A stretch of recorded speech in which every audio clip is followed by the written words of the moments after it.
Hi lovelies, it's Jess and welcome back to my channel. I'm really looking forward to today's video because it's about a topic that I don't really discuss on my channel, yet it is so relevant to a lot of the topics that I do cover. So I talk about how to organize your life in general, from how to organize your desk, your locker, your bag, your study schedule, your home office, your room, your wardrobe. And I also talk a lot about mental health and well-being, both physically and emotional well-being. And so one topic that really fits in beautiful to all of this is financial well-being, and I am going to share with you 5 money-saving hacks that have really been helping me lately just to get on top of my finances and more in control of my life in general, and it has honestly felt amazing.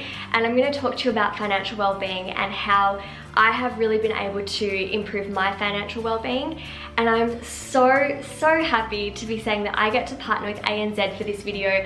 I have been absolutely raving about their online financial wellbeing program. It's totally free and it's a 6-part online course, and I've been doing it this year.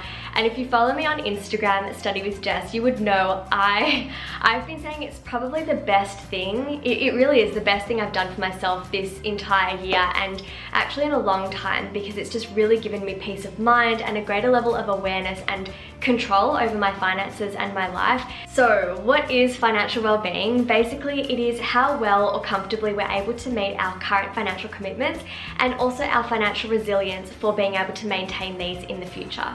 One thing I can really relate to though, being in my 20s, and I'm sure a lot of you watching can relate to this too, but basically it's said, or it's been found, that financial well-being is lower in our 20s and 30s, where we experience a lot more stress around our finances.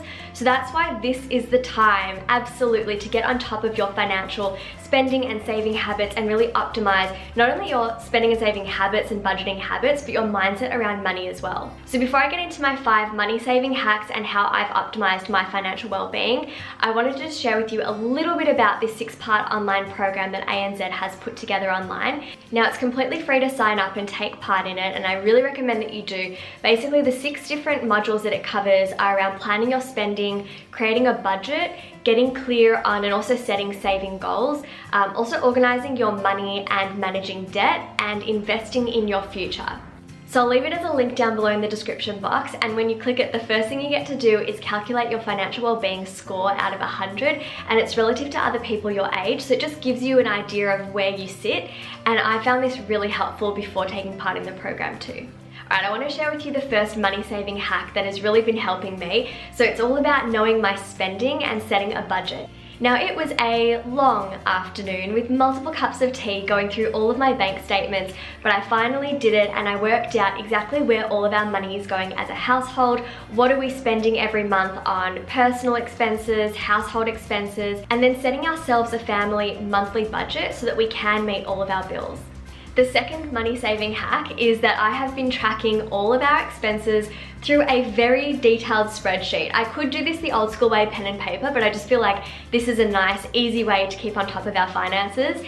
And if you follow me on Instagram, you would know that I have been absolutely bragging about my detailed Excel spreadsheet, which is now color-coded, by the way, because Jess can't just stop there. I have to go one step further. And I think personal expenses are color-coded as purple, business are orange, household are green. It's just really given me a visual representation of where all of my money is going, and also our money as a household.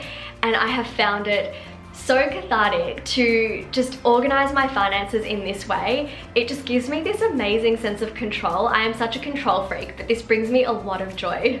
And actually, I might share a little bonus money-saving hack here because it relates to this one. Something else I've been doing is regularly reviewing my Excel spreadsheet and my profit and loss summaries, knowing how much money is coming in and how much money is going out every month, because it does differ. Electricity changes month to month, so does our gas bill. Rent is always the same, but even my income changes month to month depending on what I'm doing, whereas Adam has a 9 to 5 and a set salary. So I just think it's been really helpful to not only make my Excel spreadsheet, but constantly be referring back to it whenever I can. And by that, I mean sometimes it's daily and sometimes it's weekly.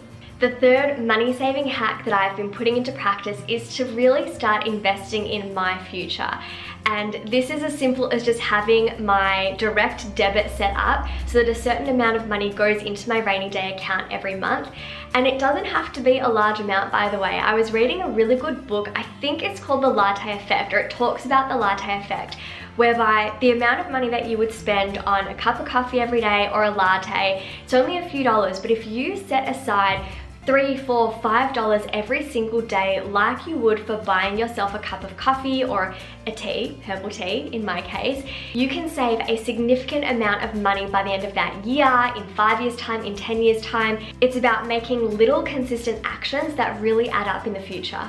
And speaking of little ways to save, I'm gonna throw in another bonus money saving hack here that's really been helping me. So I was going through my bank statements when I started the online financial wellbeing program with ANZ and just realizing that there were little ways that I could save. So for example, we used to live in another suburb closer to another yoga studio, and that membership was $120 a month. And now that we've moved at the start of this year, I changed yoga studios and I am saving $10 a month, but that's $120 a year. It really does add up when you think about it. Like $120 isn't gonna get you that much closer to buying a house, but it could mean the difference between being able to pay your electricity bill that month. And then another thing I noticed is I've been buying flowers once a week, and that's about $40 a week. So I decided, you know what, I really love houseplants, so I invested in some more houseplants, which I have now gotten to plant propagating, so I can now multiply them for free. It's great.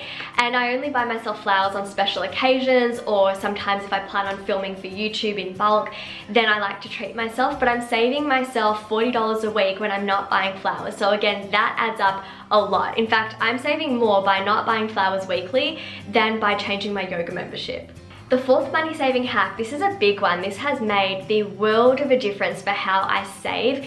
So it's about setting smart savings goals.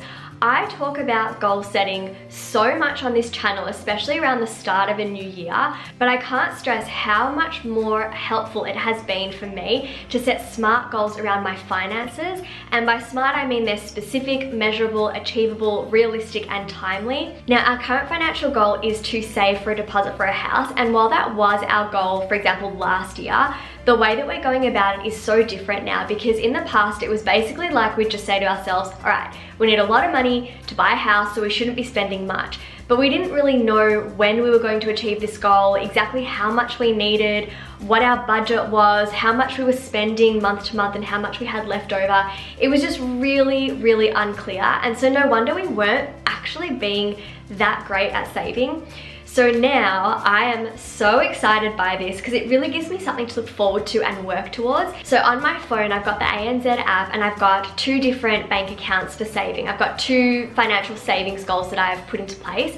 One is for rainy day and has a picture of Adam and I and a little umbrella, and we have a target in mind that we want to save a very specific amount by a set date, and it's really achievable. And then the other goal is for a deposit for a house. Again, I've got that picture of the kind of house that I want and how much money we need and when I plan to save that amount based on how much we spend every month, how much money we can expect to earn, and how much will be left over. So our goals are really specific. I know what we're saving for, a deposit for a house and a rainy day fund. They're measurable because I have a set amount of money that I need to save in order to achieve those goals. They're achievable because I have my budget and I know all of my spending and savings going on. And they're realistic as well because, again, I know how much we have to set aside to pay our bills and where our money is going. And then they're timely because I have a date in mind for when I want to achieve these goals. Now, I have sort of touched on this already because I got carried away, but the 5th money saving hack that's helped me is to create 2 separate accounts and be able to visualize the goals. So that's why I have a photo of the house that we want. I have a photo of Adam and I and a little raining umbrella for our rainy day fund. If I can see it, I'm much more motivated to work towards it, and also I feel like it's so much more achievable. And I have labeled it, so I haven't just called it deposit for house, I've called it Adam and my first home. And then for the rainy day fund, I've actually labeled it rainy day fund for Adam and Jessica. So it's just a really nice way that I've been able to personalize my savings goals, and I feel like it does boost my motivation. So just remember that financial well-being is not really about how much you earn, it's actually about your overall behaviors and mindset around money and having these consistent, regular actions to help you save. And I've just found that in getting on top of my finances this year, I really can't express how much more control I feel like I have over my life and our family life. And Adam and I sit down and look at our Excel spreadsheet together. We have an open discussion about money. I think that money in the past has been such a taboo subject. I know that generations ago it was not something that would ever be discussed around the dinner table.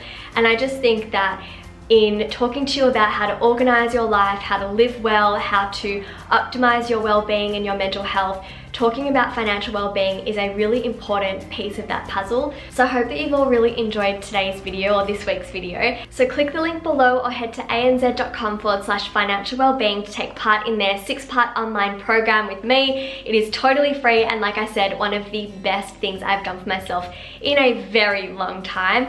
And also when you do check it out, you'll be able to calculate your financial wellbeing score. It is a score out of 100 and it is going to help you understand just where you're at before you start this program. So again, make sure to do that. I hope you find it really, really helpful. And if you have a financial goal in mind or one that you're working towards, let me know what it is in the comments down below. All right, have a beautiful week. I hope you all enjoyed this video. Subscribe, thumbs up, and I'll see you next week with another one. Mwah!